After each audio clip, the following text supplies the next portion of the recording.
Welcome everyone. I hope you guys are having a great day so far. Let's see what we got going on today with this seven energy stack. Feeling like something's gonna get brought out into the light was the vibe that I was getting. Uncharted Sea and Great Big Love. Uncharted Sea. The Uncharted Sea is the unknown. It is the unknown, facing the unknown, bravely facing it. Burst of magic. Great Big Love. Give me a couple more of these cards, please, Tarot. Let's see, where does this all go? Perfect Harmony and Smoke and Mirrors. Interesting. See, that's what I was feeling right at the beginning. As soon as I started handling the cards, I was like, something's gonna come out, something's gonna come to light. Something that was hidden. That's what Smoke and Mirrors is all about. What is it though, and how does it all fit in? This is like something someone never experienced before either with that Uncharted Sea. Whatever the Smoke and Mirrors is referring to, I do feel like it threw somebody for a loop. We do have the Devil card right off. So this Devil card is a destructive force or a manipulative force. Sometimes it speaks to a person who's very manipulative. It can also speak to addiction too.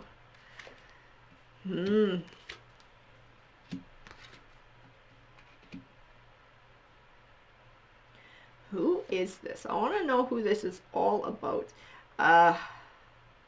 Because this Queen of Wands is not the same energy as the Queen of Swords. I do feel with this Queen of Swords, that cool, that calm kind of energy. There's a lot more fire in that Queen of Wands. I actually see anger in the Queen of Wands.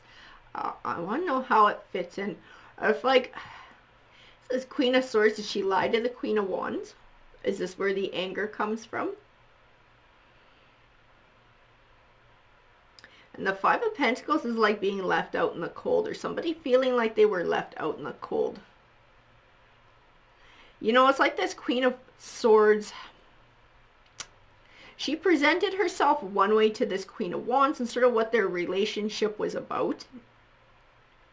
But that's not what it was. There was something else going on behind the scenes. There was something else going on, like, not sure if this was a friendship or a family member or a romantic interest, but this Queen of Swords was not entirely honest with the Queen of Wands about something.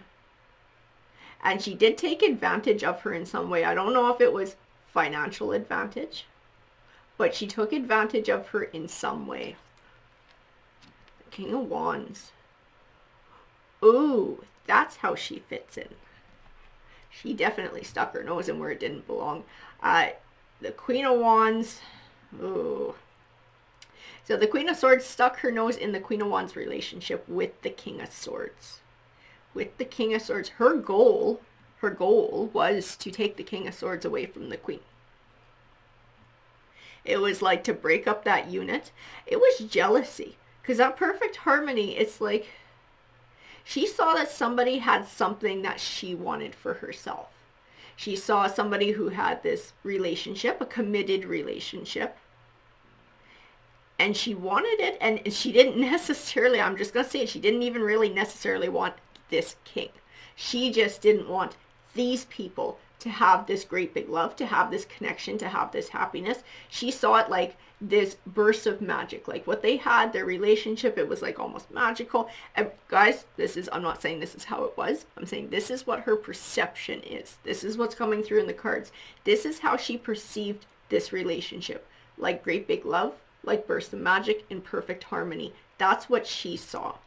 And she felt the need to stick her nose in and try and pry it apart. And I'm not saying it was a shit relationship, but it wasn't what she thought it was. Like, it wasn't this fairy tale, because nobody has a fairy tale. It's not a thing that fucking exists. But this is what she perceived, and her jealousy caused her to, and I'm going to say it, caused her to backstab this queen. That's what she did. She backstabbed the queen, trying to stick her nose in where it didn't belong. I do feel like she told him lies about the Queen of Wands. Like maybe that this queen had told her something, that she didn't love him or she didn't find him attractive. It was bullshit. Whatever it was bullshit, and it was a weapon that she used to try to drive a wedge in between these two people. She is this devil card. She is the devil card. She's the destructive force. Holy crap. Let's find out a little bit more about what's going on here. So we do have the Lovers card here. So she definitely made advances on this king. Sexual advances on this king. I don't know that he did go through with it. We're going to pull some more cards. But she sure as shit tried. She sure as shit tried to stick her nose in there. And it was with rumors. She tried to use rumors and lies to drive a wedge in between them. And then she tried to use sexuality to drive a wedge in between them.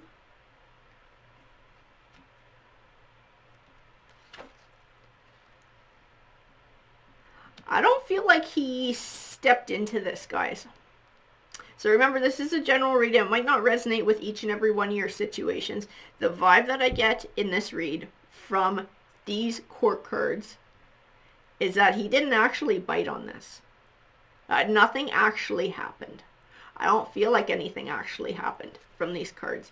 I feel like he backed her up and was just like, no, no. He might have been flattered by what was going on, but I don't think he took advantage of it. I don't think he did.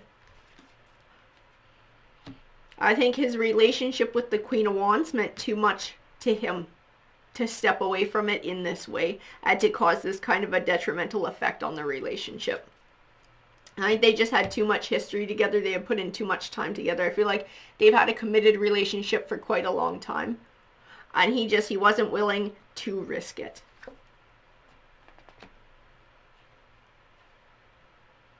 I feel like they cut her out of their lives too. Somehow all of this came to light. I don't know if he told the queen what happened. She found out. She found out what this chick was doing. And I feel like they cut her out of their lives. Like she was sort of severed. She was sort of let go of. She is now in the past. She is not a part of their lives anymore.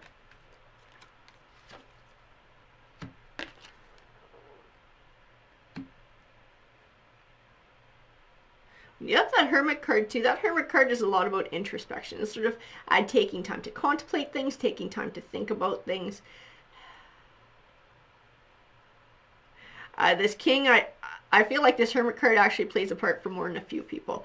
I feel like it's helped the King of Wands and the Queen of Wands. I feel like they've had to sort of reassess things themselves, looking at relationships with people around them, other people's motives, each other's motives as well.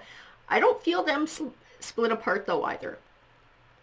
I don't think that this was helpful for their relationship. I feel in the cards that this did have a bit of a detrimental effect. There was definitely a rough patch here. Maybe trust was even shaken from the Queen of Wands to the King. But I don't feel like they've split. I don't see anything here that says they've separated. They've parted ways. It's been any kind of a messy ending, or that she's gotten the desired effect that she wanted, that Queen of Swords. I don't feel like she got her way in this situation. I don't feel like she broke this love up. I feel like there was definitely a rocky patch after this. There was shit they had to sort through, and it's taken time. It's taken sort of like just letting go on a fresh start, and to be able to try and get back to this balance and find this harmony that the Perfect Harmony card is talking about. I feel a positive vibe off of them, and I feel them connected to the Wheel of Fortune card. So I do feel that there's healing in that relationship. I do feel like there's moving forward. She's still really fucking pissed at her though. I still feel that extremely heavy in these cards. She is still extremely angry at whoever this Queen of Swords is. I don't know that that's ever going to go away. I don't know that that's ever going to change.